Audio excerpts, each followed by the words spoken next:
Hey there everyone, if you're looking at purchasing the Husqvarna 120 Mark II, take a look at this video. We go through the saw a bit, we debunk some of the negative reviews about it that you might be reading at your box office store dealios. But just watch and let me know what you think at the end.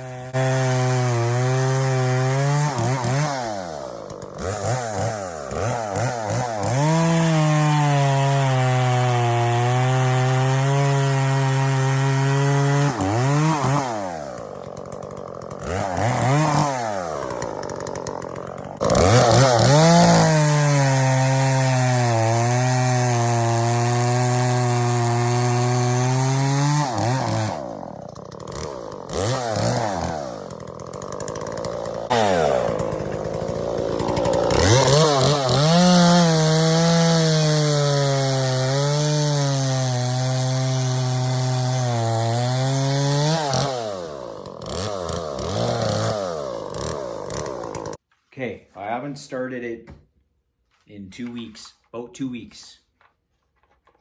And we're gonna do a cold start on her. Just pumping the ball.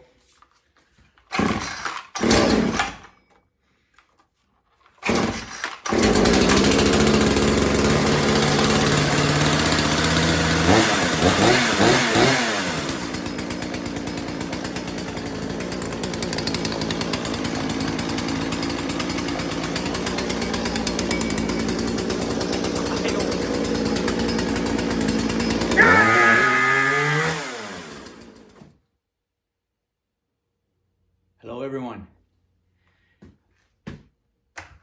How's everyone freaking doing today? I'm doing good. Okay, today we're going to do a little review on this Husqvarna 120 Mark II that I purchased from a box store. Okay, part of the reviews got a lot to do with purchasing this particular chainsaw at a box store.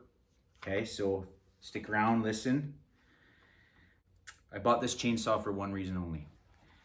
I have a 12-year-old son who has taken an interest in collecting our firewood. Okay, so I had him training with some of my other saws. I got a couple pro saws. He he was learning, but they were a bit heavy for him, and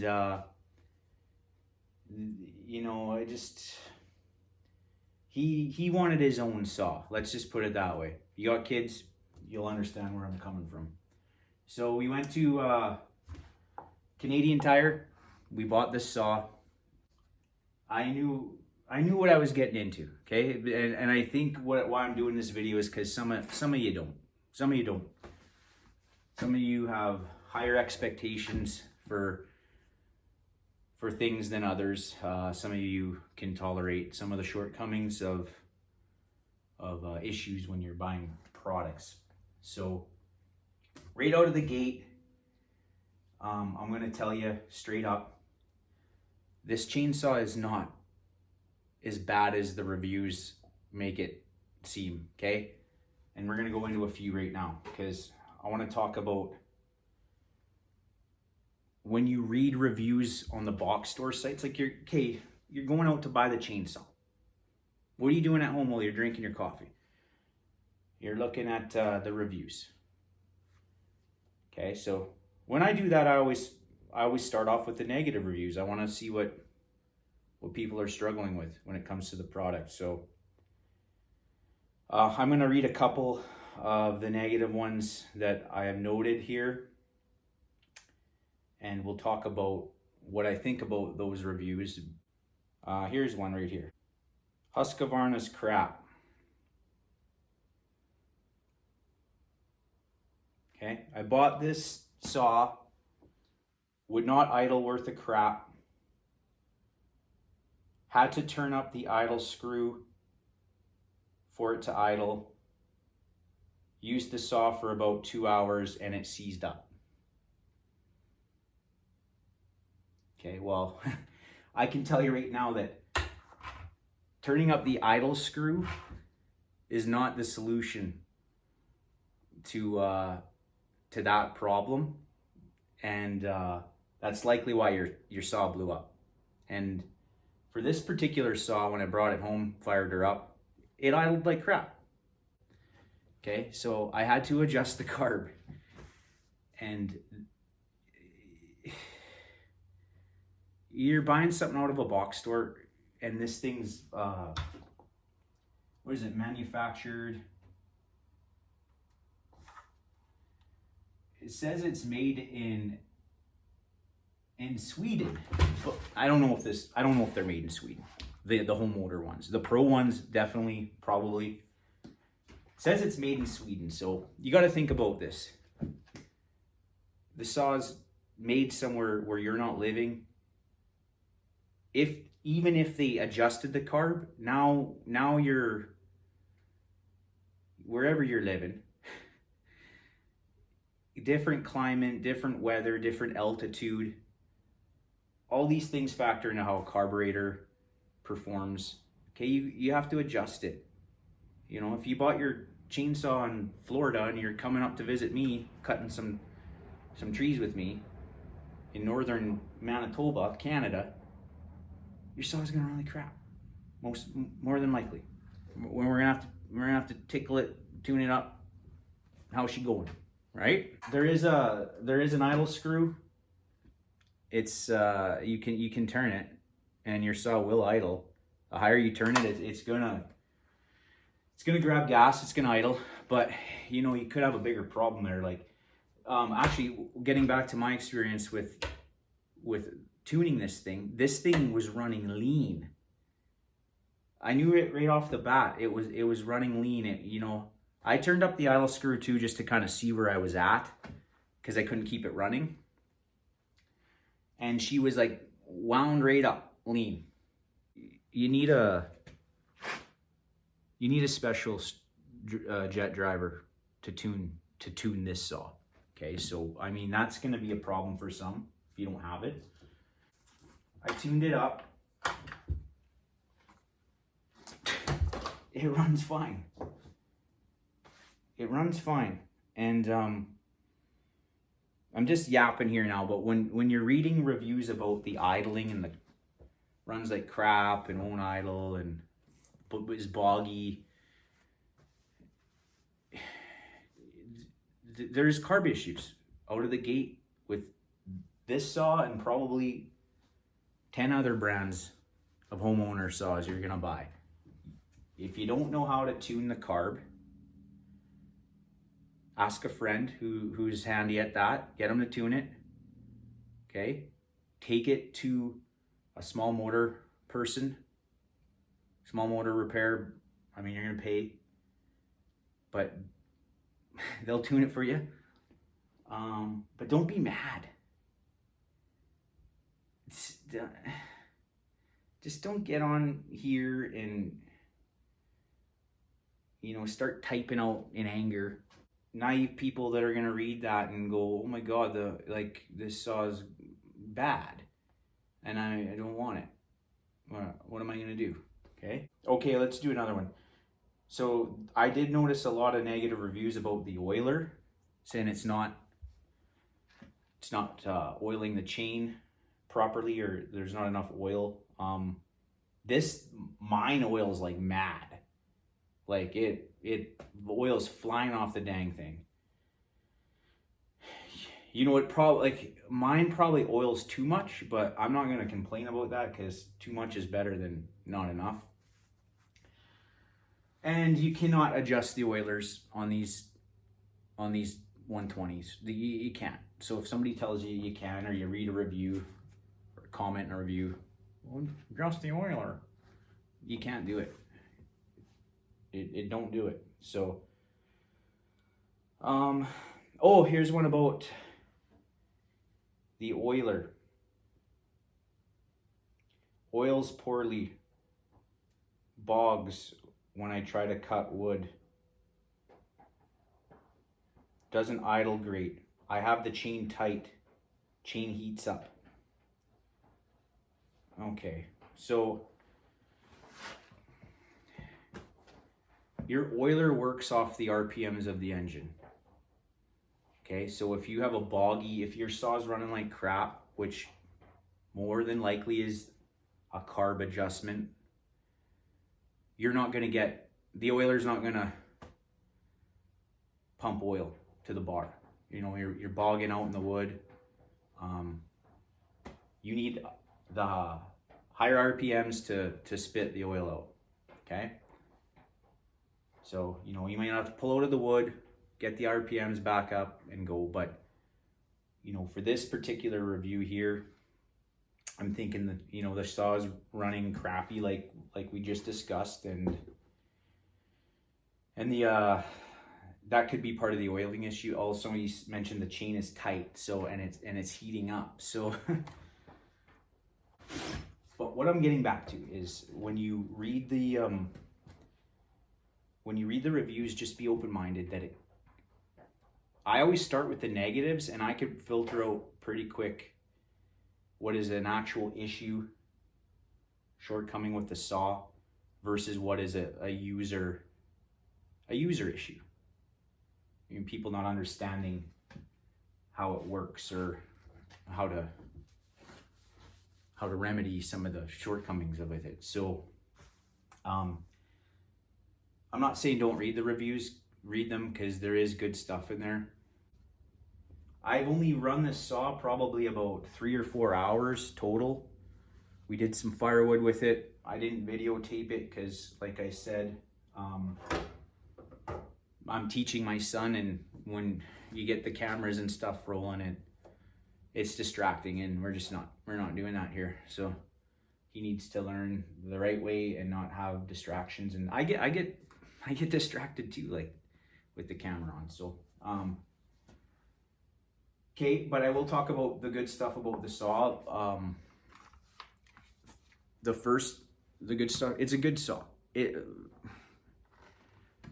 You are going to be just buying it for some light use, you know, trimming branches, dealing with blowdown. You know, maybe you got a storm that's ripped through, you got some trees that got to come down, or you're just harvesting some firewood for your backyard or camping or anything like that.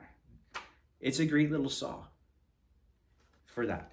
Okay, I'm going to show you a video here where I took it out on a job with me. I was breaking it in. I just simply brought it for the fact that I needed to put some time on it. I brushed out a tree that we took down. I bucked some trees up with it, and you know, got some time on it, and I had no issues with it. It was light. It was fun. It's fun. This thing is freaking fun. Okay. Now I got all kinds of chainsaws, and we had some fun with it. So, all right. Okay, some of the shortcomings, though, I will say, in my experience with this saw, is this clutch cover. It doesn't seed to the. Can you see that? It doesn't seed to the saw grate. It doesn't affect the performance whatsoever. It's just, it's kind of one of those craftsmanship things, like, that's just kind of bothers whatever, okay? This, when I bought it from the box store, did not come with this little tiny dog. I had to buy that off Amazon. Wasn't in the box. It wasn't in the box. It had a owner's manual. It had a scratch. That's all it came with it. Oh, it came with some Husqvarna oil too. Little 75 ounces or whatever. Another shortcoming is if you want to tune the carb, you need to buy the spline. I think, you know, the jet driver that supports that. It ain't coming with it. The more significant shortcomings for me was this muffler. Okay. This thing is not breathing. I mean, they have a, what is it called?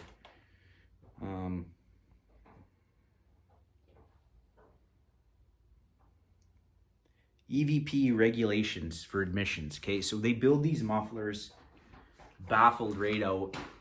Hardly any exhaust can come out of here. And what that does is if you're using it for a long period of time, the saw is getting hot. Okay, and I've seen that in some of those reviews. The saw is heating up. Use it for an hour. It's heating up. Had to take a break. Came back. It ran fine. Okay, that does happen. That happens with this. Okay, so what I'm gonna do to mine is I'm gonna do a muffler mod on it, and we're gonna videotape it, take the muffler apart, and we're gonna just cut out those baffles and do all that. That's for another video. You don't have to do that, and if you do that, guess what? Your warranty is gone skis. They won't warranty you. So that's not something that interests you, then don't do it. But I'm gonna do it because I like to do that, and we're gonna see if it improves it at all, improves that shortcoming. But what I wanna tell you is this is not a terrible saw. It's not a pro saw, but you're not buying a pro saw. If you clicked on this, you're looking at this saw.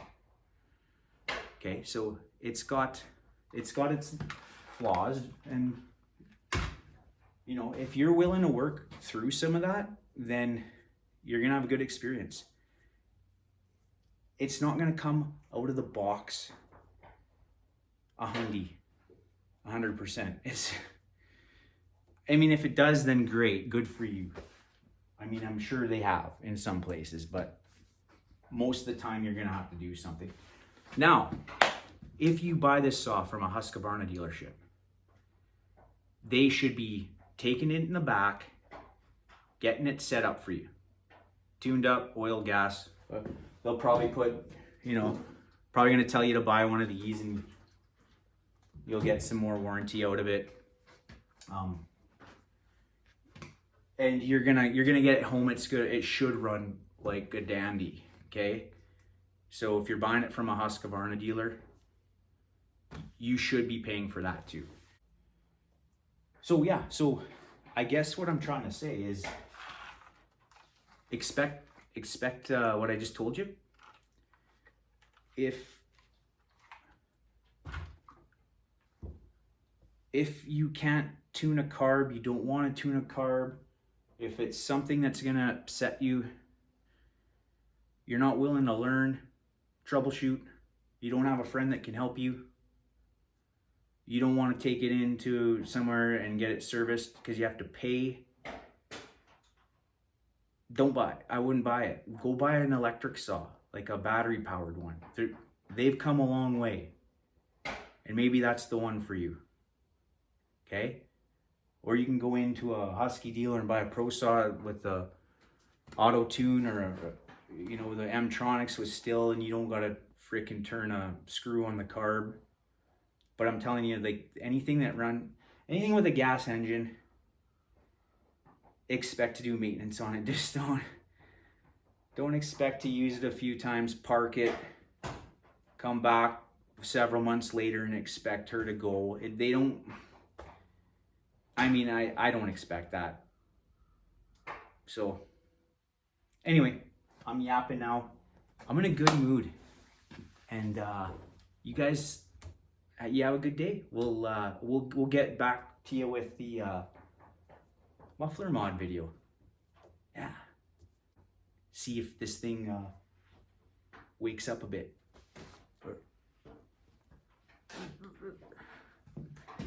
Bye.